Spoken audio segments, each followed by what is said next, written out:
fight and flight, and you start thinking like a rhesus monkey. Like it's not useful. Yeah, it is. Yeah, yeah. I mean, oh God. I mean, I can so relate to this. I mean, how many times when I was in the corporate, not only in the corporate, but we're addressing leaders in business, when someone just triggered me and the whole body goes into this, anxiety, anger, frustration, and you don't know what to do. And it Mm, just takes over. The feeling just takes over. Um, yeah. and it's also not the sort of the time to analyze it. Sometimes you don't have the time, but you do want to sort of drop out of anxiety. Yeah.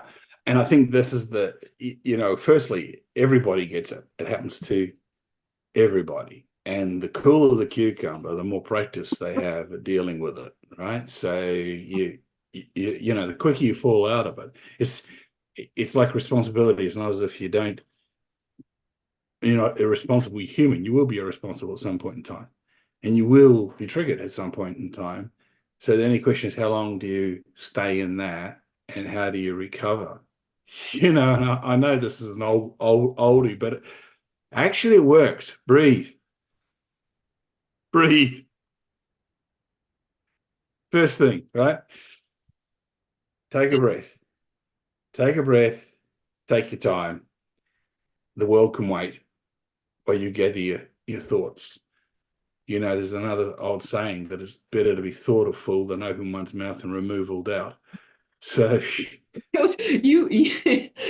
wisdom is just pouring out of you today. It's like, yeah, maybe, you know what I mean? Like you think there, and if you take a step back, and as often also with loved ones, where you're frustrated because of repeat, repeat, repeat. How, how many times am I going to go around this loop? You know? it it Um, it is. I also do teach this a lot. Breathing is the number one. I mean, all the yogis talk about it, or the health professional talk about it. If we are under anxiety, stress, we have this short breath that just goes into the sort of upper parts of the body, and it really stresses the thyroids. A lot of people who have a lot of anxiety on an ongoing basis, they often breathe like this. It really puts a lot of stress on the thyroids, and it can mm, cause all sorts of other issues because the thyroids then tell the brain to push out certain hormones, and you're staying in this loop. So breathing is so important, so effective, so effective. If someone has triggered you and you want to create a little bit of space, you don't want to react straight away. You want to be able to respond. Breathing is, it's just, 2-3 seconds, and you will be surprised how much it has relaxed you. And then your brain can think again. Because when you're so, emotional, your brain doesn't work. It's a toggle switch. It's either one or the other. So if, mm. and yeah, when you said you want to be cool like a cucumber, I mean that comes Well, with practice. That if Tanya, you are triggered, you can just drop it. Yeah, please go mm. ahead. I was going to say Tanya in the Andrea method talks about having 3 input channels and 1 output. So we've got our reptilian brain and mammalian brain, and our primate brain, and often they're at war with each other. I But know. there is only one output channel, and whatever's the most domineering is the one that's going to take over. But that's why breathing, and if you do much work on breathing, Jacqueline, I mean, like what is a good way to breathe and what is not. Well, you mentioned before that if we're in short of breath, then it puts pressure on our thyroid and all the rest of it. But I was taught that meditation practices is breathing in through the nose, out through the mouth. I don't know if that's right or not, but I think it certainly helps me. Let's put it that way. There are all sorts of different types of breathing techniques, and the yogis are very good at this. They have different types of breathing for different things, but you don't even have to become that sophisticated about breathing. The most important things about breathing to start to be in a more relaxed state where your brain can function properly is breathing into the stomach, a long, deep breath into the stomach, and preferably through the nose, and breathing out also preferably through the nose, because ever breathing through the mouth, and there are techniques that use preferred the mouth breathing, but that's for a different purpose. So the long way through the nose into the stomach also calms down the thyroid, and the thyroid is the one that also pushes out hormones to the brain. So if you start breathing slowly, it'll tell the brain, hey, it's all good. It's all good. I'm relaxed. There's nothing happening here. And that calms you down, and then you can think again. Because as I said, it's a toggle switch. If you're emotional, you can't resolve an analytical problem. And I have a little sort of fun test often that I do with people. When they get agitated, I agitate them a little bit and say, well, answer that little mathematical problem, like, 3 by 5 or something. But then I bring them into a relaxed state, and then I ask them a couple of mathematical, very easy, 6 by 7 or something. And they realize, oh, my brain operates now much faster. This is the first step and the most important step, and you can do it when you're in an interview situation. You can always take a couple of moments and you think, oh my God, they've asked me something, I don't know the answer. There are a couple of other things I like to point out as well, and it takes training. So the breathing is something that is relatively easy, let's say, to learn, but it takes training and intention. And I've put for myself, I've put certain practices into place that work for me, and I'm just sharing it because it might help others to find their practices. For example, when I drive, I love driving. So I'm not actually stressed when I'm driving. That's why I'm saying I love driving. But I have put a practice into place. When I'm at a red traffic light, I focus on my breathing, because I have time. I think, oh, how was I breathing? And I often also pivot into this sort of more superficial breath. And then I take a few deep breaths. That's just an idea. It works for me. I'm in a red traffic light. I need to wait. I'm now trained. I'm now hardcore. My program runs. Breathe. That raises an interesting point, Jack, because you become aware of what's going on. Self-awareness plays a big game. Like I become aware of stress across the back of my neck. All right. And that's the signal, or I have been known, anxiety peaks and you're like feeling it in the heart. Okay. So being aware of that, and then also being aware of the effect of changing your breathing on that. And it's okay. It's okay. And now you're building muscle around your technique on what works for you. Like the red light thing. Okay, let's be aware of red lights. I'll fall into a proper breathing pattern at a red light, and when there are signals. So this is something that again, I hope our listeners can take away at lunch and use this afternoon. Why not? It's a great time to do it. But yeah, awareness has got to play a big part in this. Don't you agree? Absolutely, and it's such a valid point. Because, as I said, the little toggle switch, if you're emotional, your brain doesn't work, your awareness is also, you're not aware, you're just reacting. The emotions are running your thoughts and what you say, and then maybe you regret what you're saying. But awareness is really important, and you want to create awareness. You want to create awareness about yourself, what's happening right now. Someone has triggered me. Have they really overstepped the boundary with me, or did I just add meaning to it? What is the fact? What has really happened right now? So do you want to add more meaning to what you said about adding meaning, about what we humans do? What we Because use. we're meaning-making machines, right? Absolutely. I was just going to say that we are meaning making machines. It's just what the brain does. You don't have to feel bad about it or beat yourself up. No, the brain fills in the gaps. And for example, you might notice if there is something happening in the office, and you're not quite sure what the hell is going on, and you're sitting there as a team member, for example, and then something is up with the leadership team. You give it meaning. You think, oh, are they, what are they planning? Are they planning a restructure? And the brain can go down a very dark rabbit hole. Are they dismantling a team? Are we stopping a project? And because I was in a leadership team as you were, we also had to pay attention to this and make sure that they got the information, or the information that was appropriate. So they're not adding meaning, because automatically the brain feels in, oh, I've noticed something strange happening here.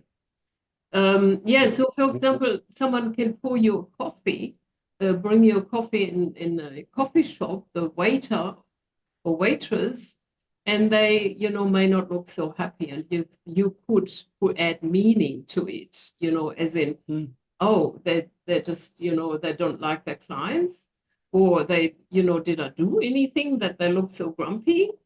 Or maybe they're just having a bad day, or maybe they were absent-minded. There's a couple of things come to me out of that. Like, we talk about the grapevine in the workplace, and the grapevine only functions in the absence of correct information. And I remember taking over a company that had very, very bad internal communications. And look, the whole thing had disintegrated. Production weren't talking to sales, sales weren't talking to design, males weren't talking to females, the administration hated it was a mess because of almost what you would have to say that the level of communication had got to being deliberately bad.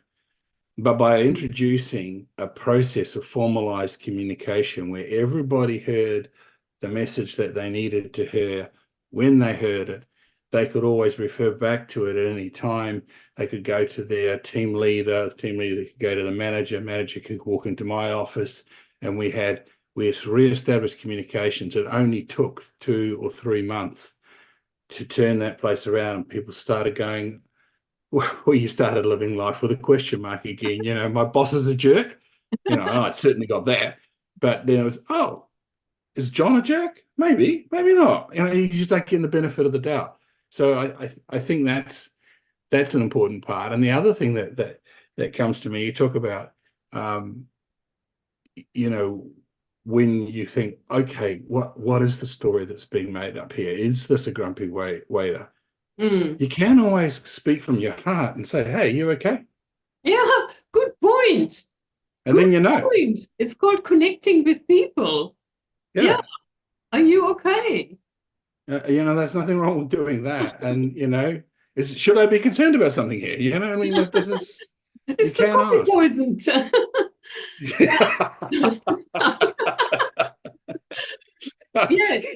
But did you drop my cake and I shouldn't really eat it? But anyway, look, I just think that we so often are afraid of speaking our truth and asking questions. And you see some people held up and said, how the heck did you have the courage to ask that question of that person? Was just a human being like you and me. They might be the CEO of the company or the Queen or King of England now, but it's, they're a human being and they like being treated like human beings. They like, when the question comes from the heart and it's genuine and you're being honest about it, then it's not going to be offensive and it won't be taken as offensive. So just ask if you want clarification. Yeah. Don't go wandering around in the dark. That's right. I also sometimes sort of coach or mentor people on this who are, employees, and they, complain about their boss. That's not something new. I think that most people would do that. And I also say to them, look, also your boss is a human being and might have come to the office and just had an argument with his wife, or, and have you asked him or her, have you sat down and said, hi, how are you doing? And there's, as leaders, we're often expected to be perfect, but we're not perfect. We're also human beings. First important note to self: you are not perfect. Yeah, I like and we to be teach this stuff, but we're not. still not perfect, Yeah, Got, so it goes both ways. Yeah. It is really interesting. I was also listening to a very nice podcast about a couple that are teaching around relationships, and they have done heaps of research. We're talking 20, 40,000 participants in a research, and so they had real data to go by. And they said people who are connecting with others, whether it is in the bus or when you buy your groceries, and in general, just connecting with others, have lived longer, they live happier lives. But we're so used to this Zooming, on being on social media, chatting, and we actually don't just walk over and say hello to the other person. No, we need to type it into a chat. Yes, so if you're listening to us right now and you haven't said hello to your fellow workers, hang up, where you go, go and say hello, because it's more important. And what's a key thing to building the relationships that are needed to be a leader. And it doesn't matter whether you're just the new person in the office, or you've been appointed into a leadership position, or whether you're the general manager or the CEO or the owner. It doesn't matter. The rules are all the same, because what makes a good follower also makes a good leader, and what makes a good leader also makes a good follower. So it's about really starting to command yourself. And this emotional resilience issue is so important, because if we start reacting, then people are going to react back, and this is going to undermine your relationships, both upwards and downwards. That's right. And when you foster relationships, and it doesn't take long, it may be a 2-minute conversation. But as you foster relationships face to face, not Zoom face to face. I know we're on Zoom right now, but we're also a couple thousand kilometers away. It also minimizes anxiety. Connecting with others minimizes anxiety and helps you with your emotional resilience. And if you are a leader and you have the opportunity, then do management by walking around. Sam Walton, he didn't need an MBA. He's got an MBWA, management by walking around. Now, that was one of the key strategies that I employed at this company when I took over.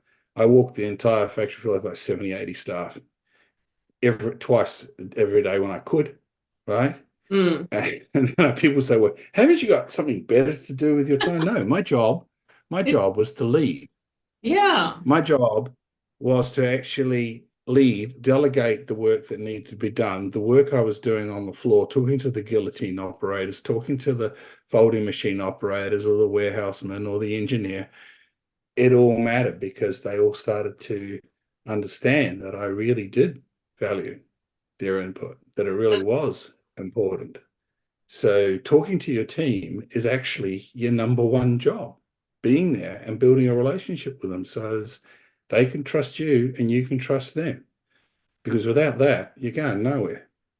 That's right. I mean, that is such an important and valid point that you've just raised, because that is, I would even say this is the most important part of leadership.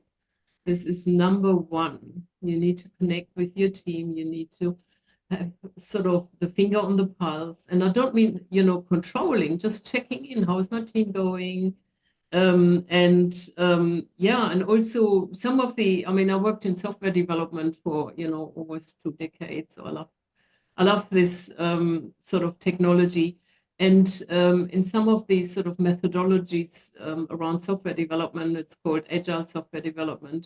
And part of it is having a 5-minute stand-up meeting every morning at a particular time, let's say 9 o'clock or 9:15 at the start of the day usually. And people just stand up and just sort of share, okay, today I'm working on this issue, or I'm stuck with a particular issue. Can someone help me? A couple of sentences. This is not a report or so. This is just checking in, and everyone of that project is attending the stand-up meeting.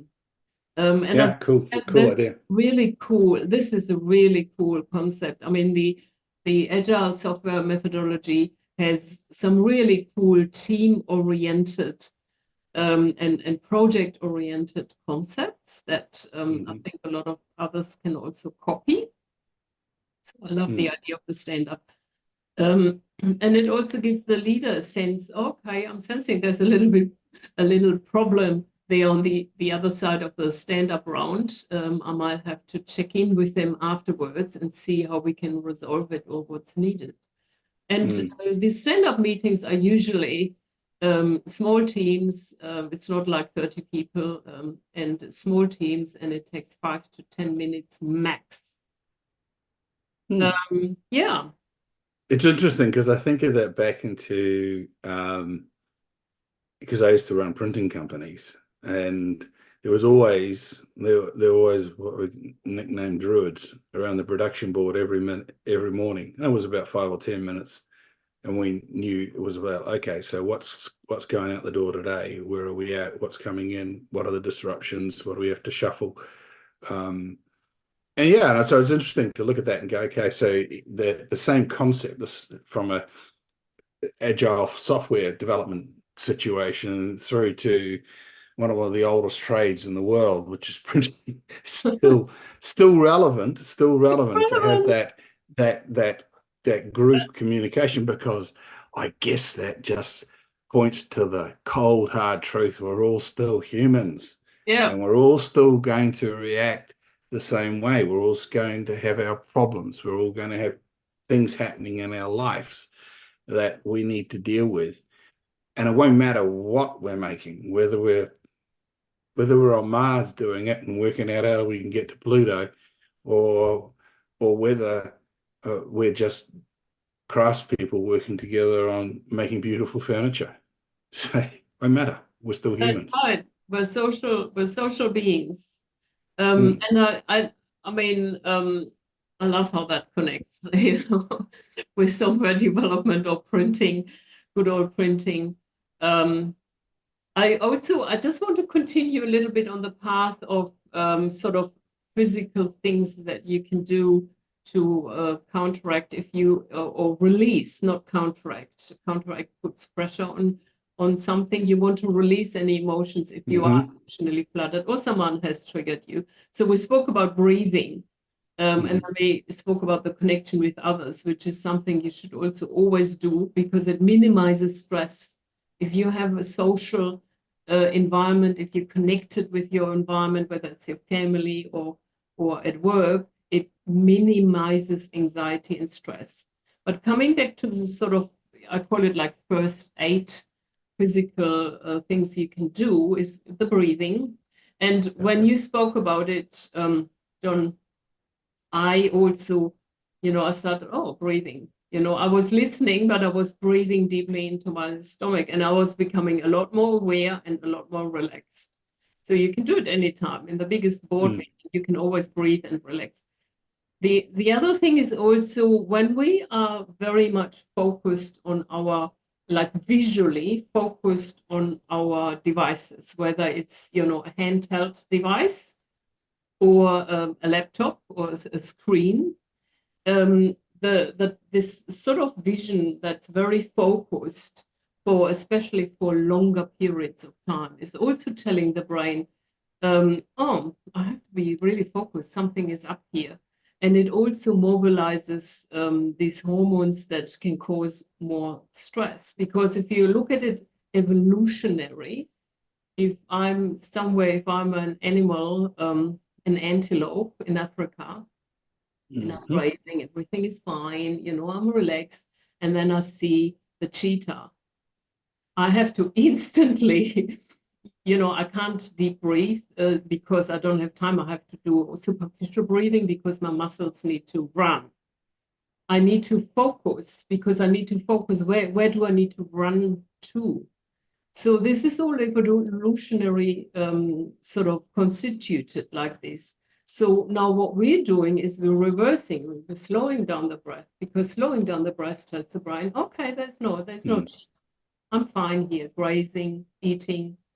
The same with the sort of visual aspect. So it makes sense to sometimes gaze, take your vision away from the screen, from this tunnel vision. I need to do something. And if you can, just walk around, if you can, or just look around, for a few seconds and just sort of tell your brain, oh, I'm relaxed. I'm sort of, have this more peripheral vision. But what we do is we sit in a meeting, for example, we're very focused on someone. There's also the visionary aspect in there. We might not breathe properly, deeply enough. I wouldn't say properly, but deeply enough. And then we get out of the meeting and then we do this. We're focusing again. So, you could say, okay, after a meeting, I take a couple of minutes, handheld device, and I just look around. Who is there? Can I see something?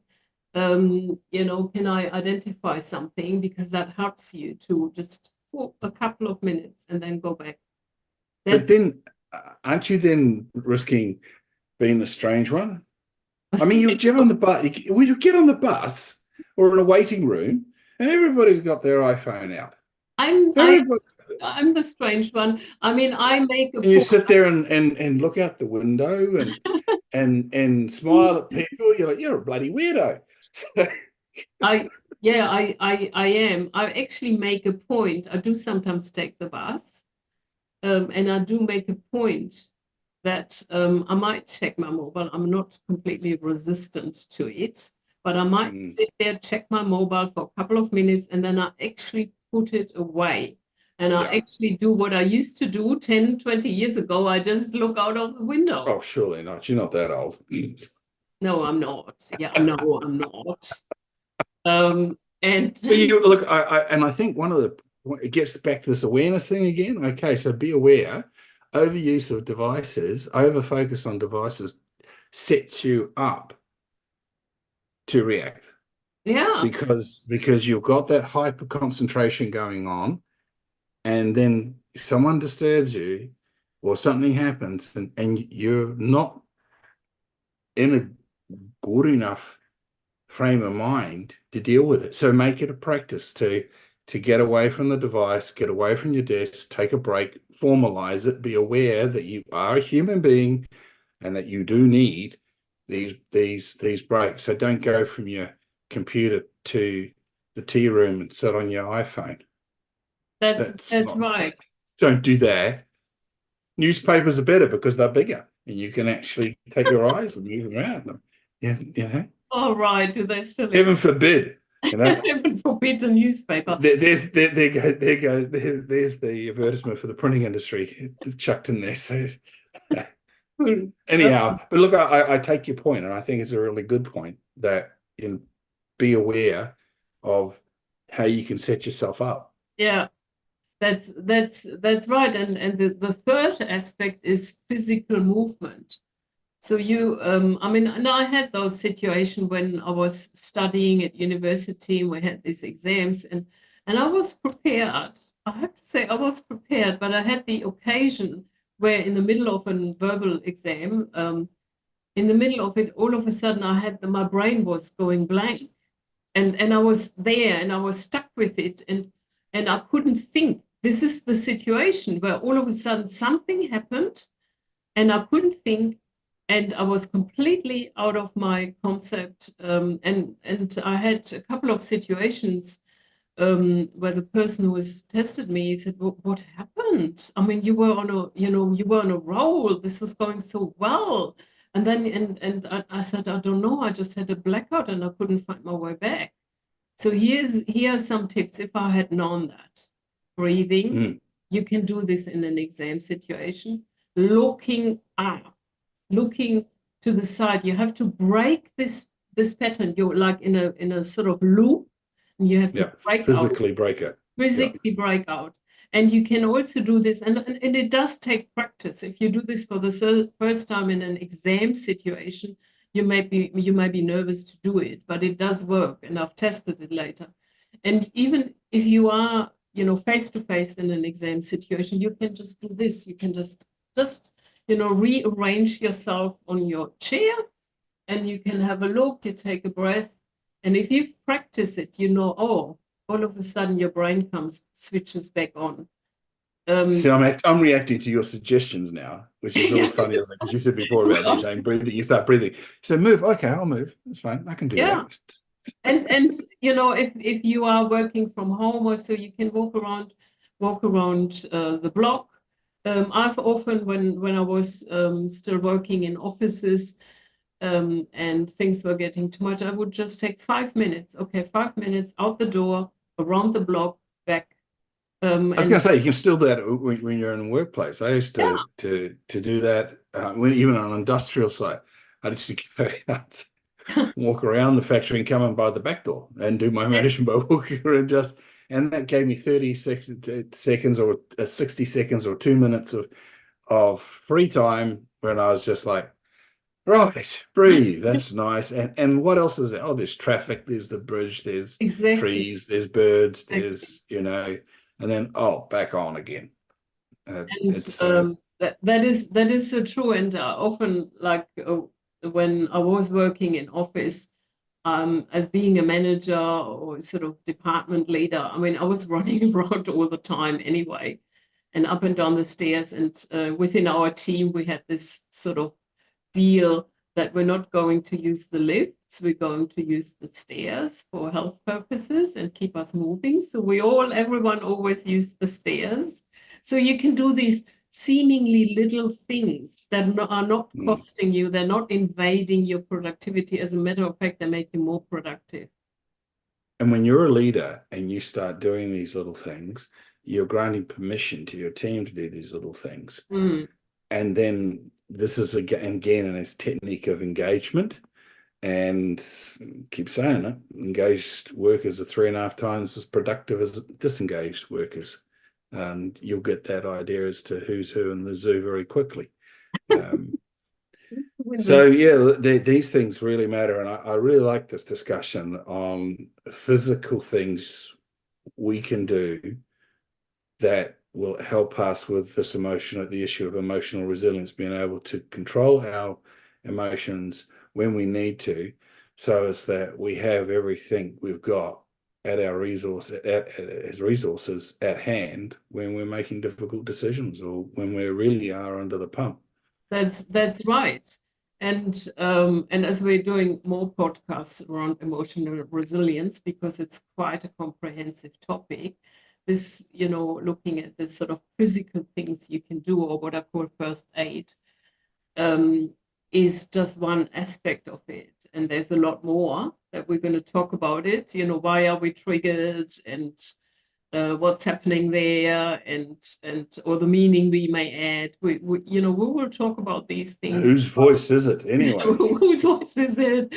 And there's a lot to be said around emotional resilience. This was just one other aspect of it. But I hope it's helpful. It helps me.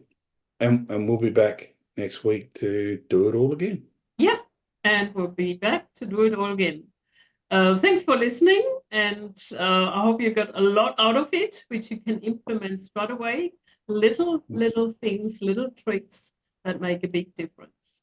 And now we have the YouTube channel up, so please subscribe, and we'll keep you in the picture.